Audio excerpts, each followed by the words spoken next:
Hello, this is Tina, and what I'd like to do is walk you through some of the math concepts problems that were introduced in week 1 in ECON 210L. So these first couple of problems are basic algebra, and I'm going to give you a few strategies that should be helpful to you as we walk you through the first couple of problems.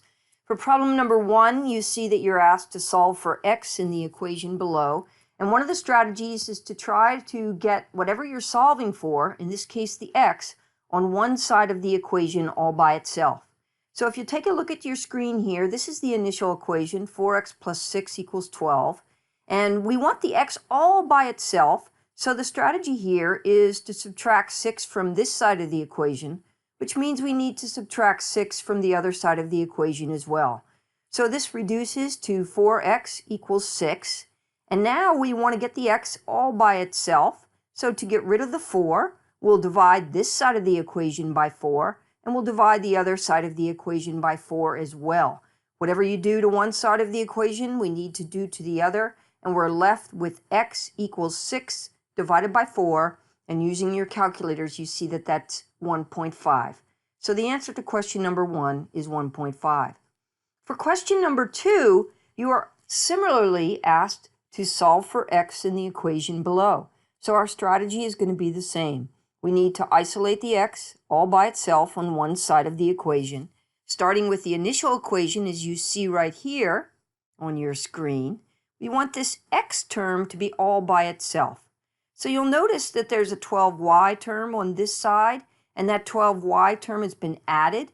And in order to remove it from this side of the equation and isolate just our 6x, we subtract 12y from the other side of the equation. We are now left with 6x equals 4 minus 12y, and to get x all by itself, we need to divide this side of the equation by 6.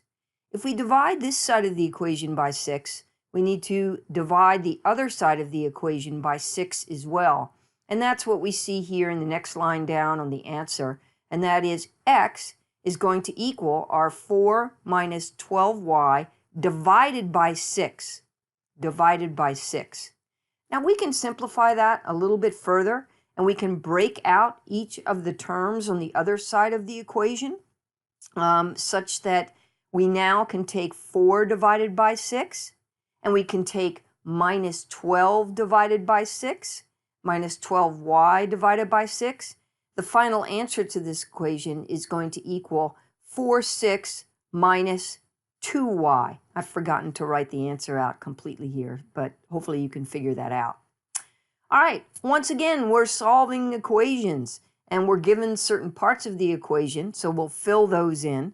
We're given, in this case, that gross domestic product is going to equal C plus I plus G plus X. And we'll learn what those are a little bit later on in the semester. We're also given the fact that the GDP is equal to 6,737. We're given what the I value is, what the G value is, and what the X value is, and we're needing to solve for C in this equation.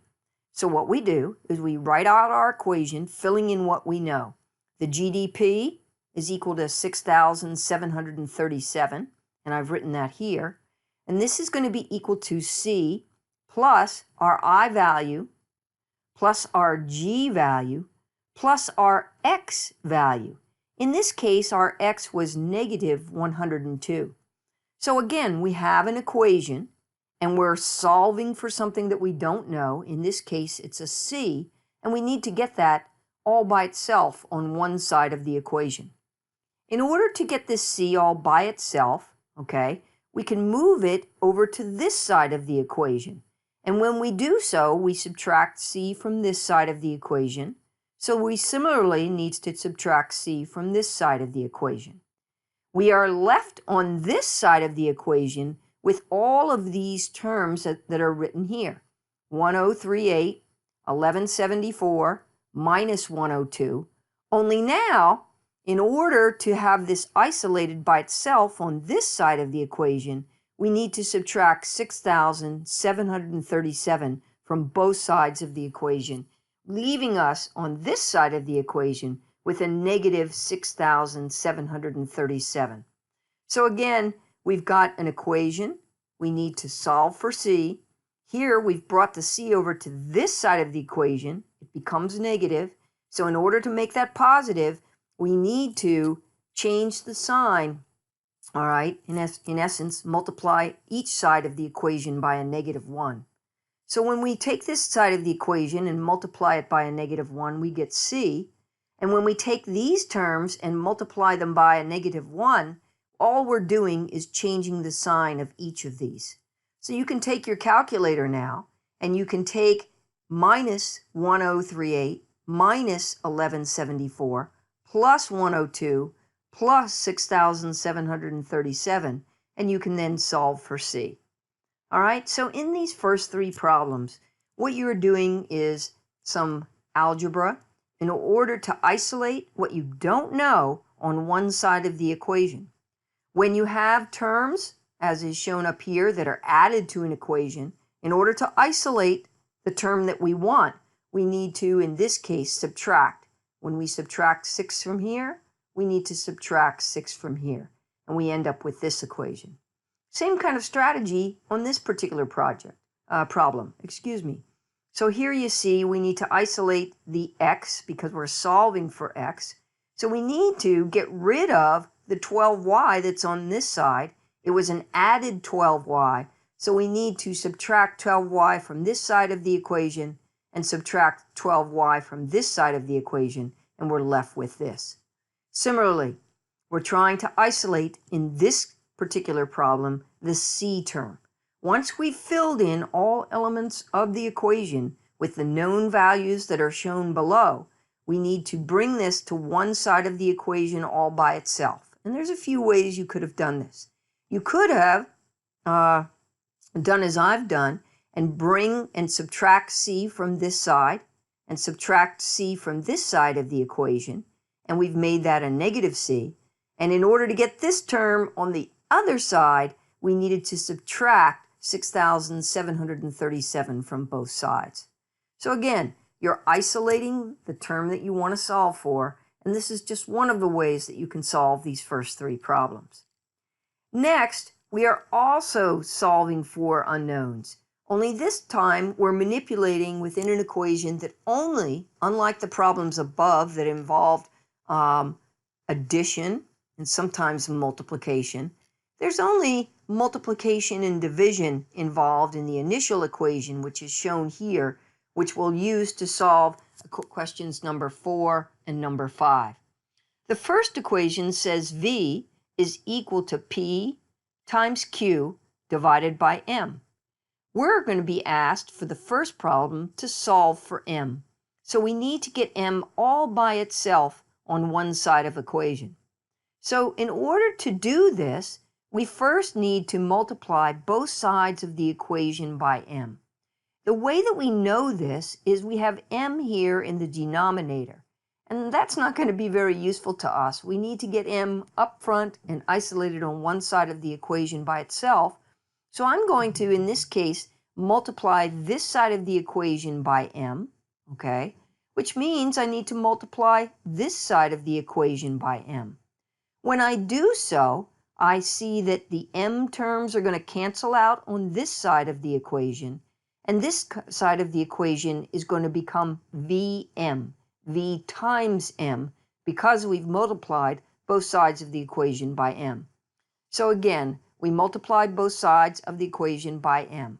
We're left with Vm on this side of the equation, and the M's cancel out on this side of the equation, leaving us with P and Q.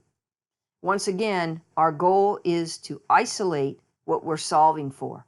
In this case, this side of the equation has V times M equals P times Q. To get M all by itself, we're going to divide this side of the equation by V.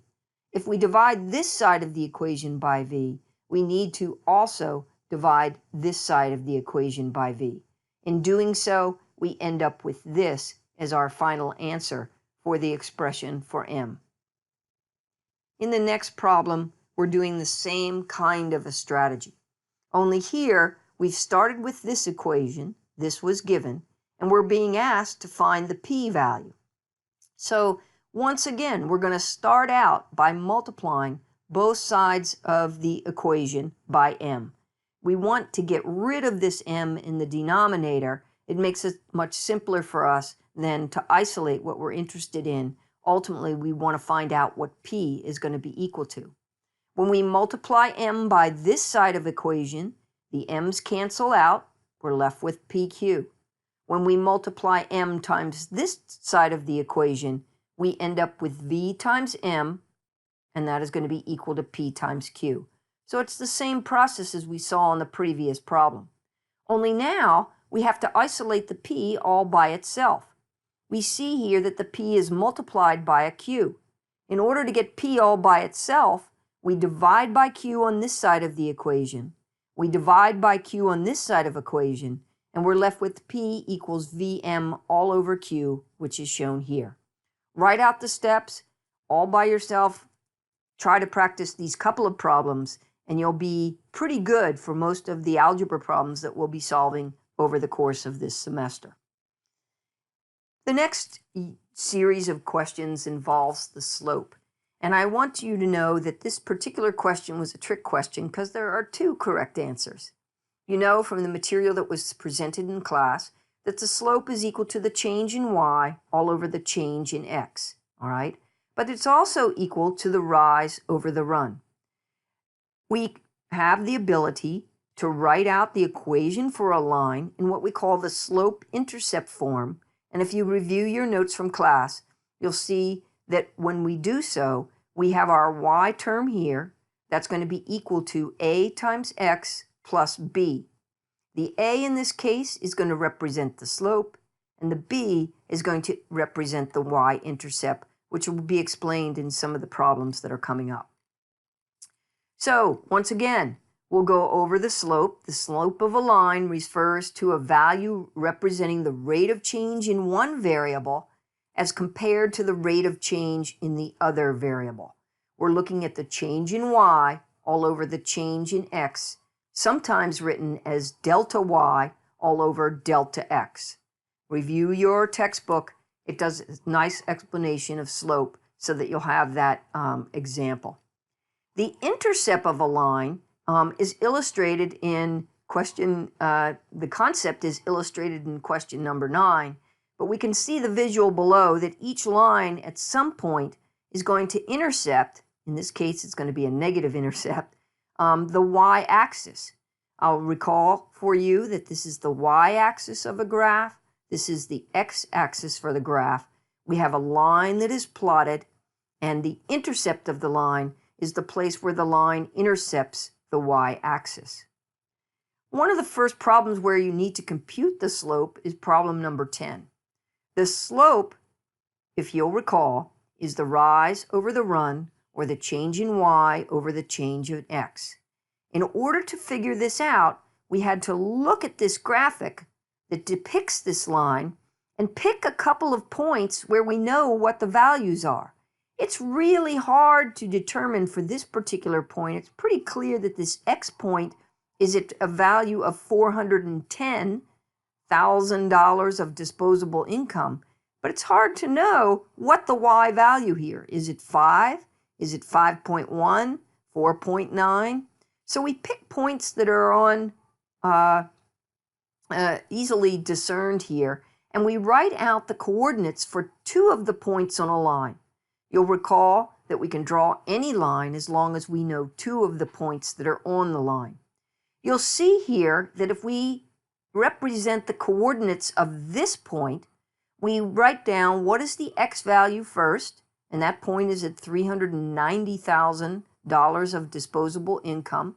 And then we indicate there that the savings, represented by the value on the y-axis, is 0. Similarly, another point where we see that it's easy to figure out exactly where the points fall is this point right here. The x value for this point is written first, it's 430. The y value is written as 10. And now we have the coordinate for this point. We have the coordinate for this point. So we can look at the change in the y values all over the change in the x values. Now, you can go in either direction here, but what you want to do is you want to write out the change in y over the change in x and indicate that by taking the first y point, which is 10, minus the second y point, which is 0. In the denominator, we have the change in x. The first x point, again, it doesn't matter where you started first, just stick with whatever convention you have. In this case, we're using this as our first point, and this is our second point. We could have done it the other way as well. We see that in the change in x, that's represented by 430 minus 390. So writing this out up here, we see 10 minus 0 is 10, 430 minus 390 is 40. We use our calculator, and we see that the slope is 0.25. The other clue that we've done this problem correctly is that you see as we move from left to right on the graph, we see an upward slope, therefore the slope must be positive, and if you've ended up with a negative 0.25, you've done the problem incorrectly. All right, another little bit of practice here on understanding what the slope is. We're being asked on the graph to the right what the slope of the line AB is. In this case, the slope of this line as it goes from left to right is increasing, so we have a positive slope. It's easy to see, in this case, what is the point, what is the place on the y-axis where the line intersects. That's what we call the y-intercept. It's the value when x is equal to 0. So in this case, we can see when x is equal to 0, the point on our line is equal to 1, okay? This is the place where that line crosses the y-intercept, so our value in this case is y equals 1. This is the y-intercept. Things get a little bit tricky with the slope when you see a curved graphic, as is shown in questions number 13 and 14, and actually 15. And we're going to use this graph to answer the next 3 questions. But first, we need to be aware of a concept, and you might want to write this one down, that the slope of a point on a curve is equal to the slope of the tangent line. I'll say that again. The slope of a point on the curve is equal to the slope of the tangent line. What is the tangent? The tangent is a straight line that touches the curve at that point. So you can see here that a tangent at point Q would be a line that would be looking something like this. It just touches right at that point, extends up here, comes down here. At point R, a tangent to this point would be a line that would be perfectly horizontal, all right? In other words, this is going to be a slope of 0. A tangent to point S is going to be a line that's drawn like this that just touches the curve at point S. The tangent here is a horizontal line once again. So I'll ask you to write down, if you haven't already, the slope of a point on a curve is equal to the slope of the line that is tangent to that point.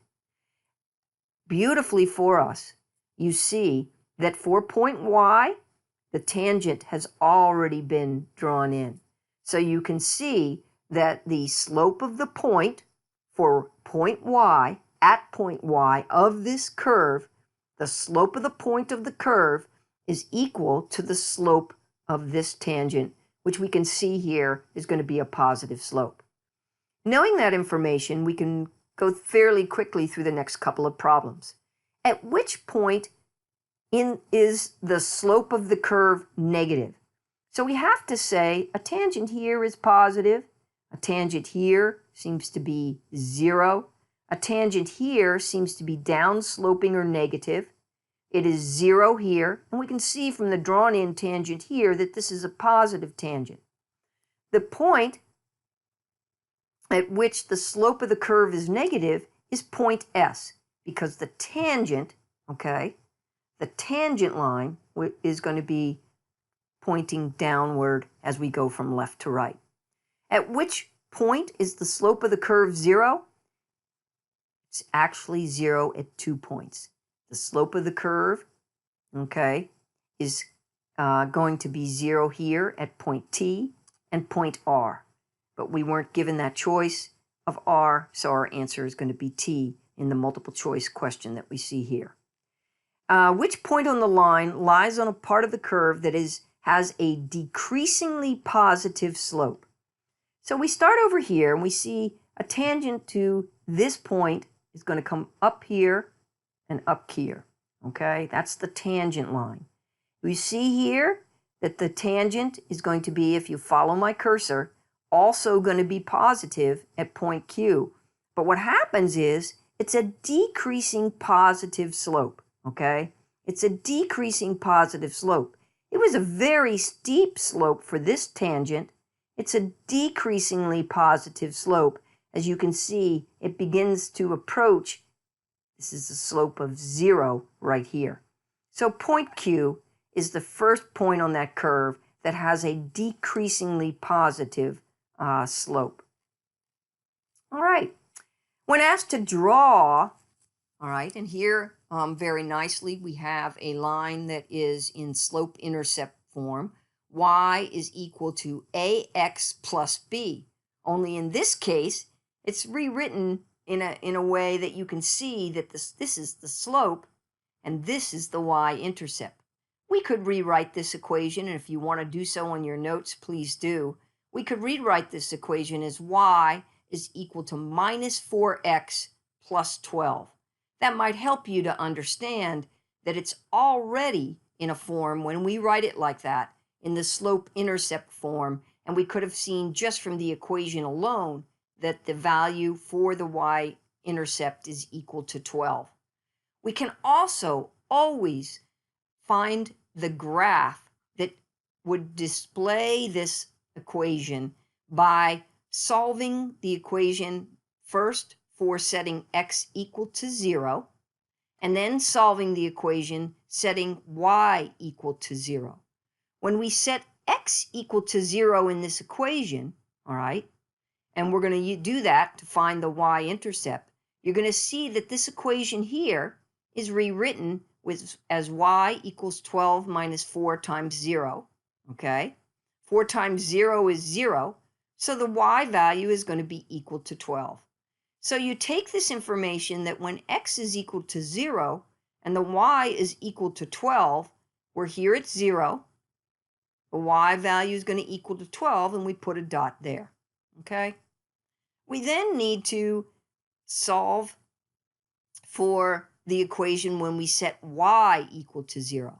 This is going to help us to figure out where the line crosses the x-axis. So I rewrite this equation, which you can see here as y equals 12 minus 4x. I'm going to start off by saying y is going to be equal to 0, all right? When I do that, it gets written as 0 equals 12 minus 4x. So 4x is going to be equal to 12, all right? What did I do? I had some term over here. I want to solve for x, so I need to bring that term to the other side to begin to isolate that x. I add 4x to this side of the equation. I need to add 4x to this side of the equation. The 4x's over here, when I add the 4x, it cancels out. We're left with 4x equals 12. Dividing both sides of the equation by 4, we get that x is equal to 3. So now when y is going to be equal to 0, here's y. And when that y is equal to 0, our x is going to be equal to 3. We plot that point. We now have the 2 points that we need in order to plot the line. Okay. Fairly simple now, if you understood the concept of slope, is that the graph below is going to show a negative slope. And the way that we see that is as we move from left to right on the graph, the line goes downward. That's a negative slope. If it were to go upward, it would have been a positive slope. What is the slope of the line shown between points E and F? Once again, as in the previous problem, we have the coordinates for 2 of the points. Point E has an x value of 30 and a y value of 60. That was given to us. Point F has an x value of 50 and a y value of 30. So how do we solve for the slope? It's the rise over the run.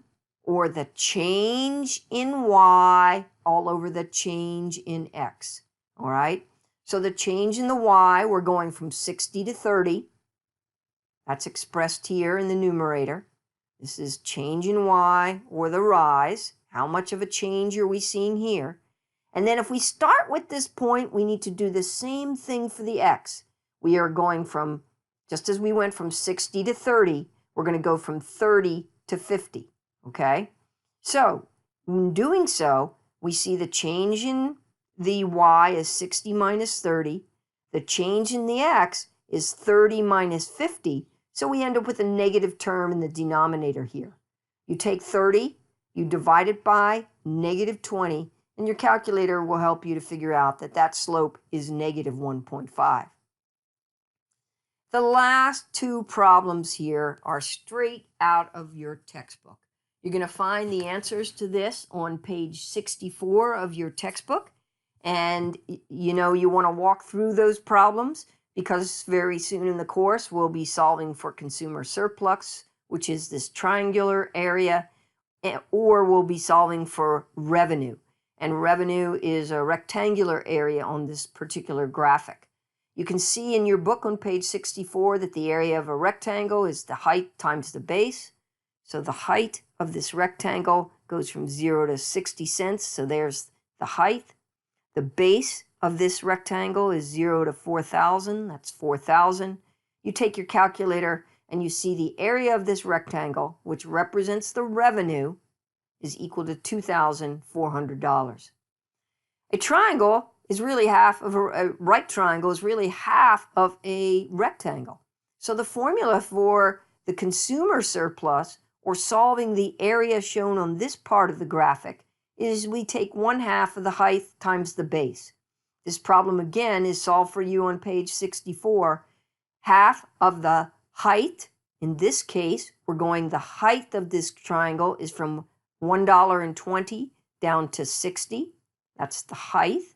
The base, as was the true for the base down here, the base of this particular triangle is 4,000. So we take 1/2 of the height, which is the 120 minus 60 cents, or 60 cents, times 4,000. Use your calculator, and your answer will be 1,200. Come to see me if you have any questions regarding other ways to solve these problems, or you would like to review them one-to-one. Thank you.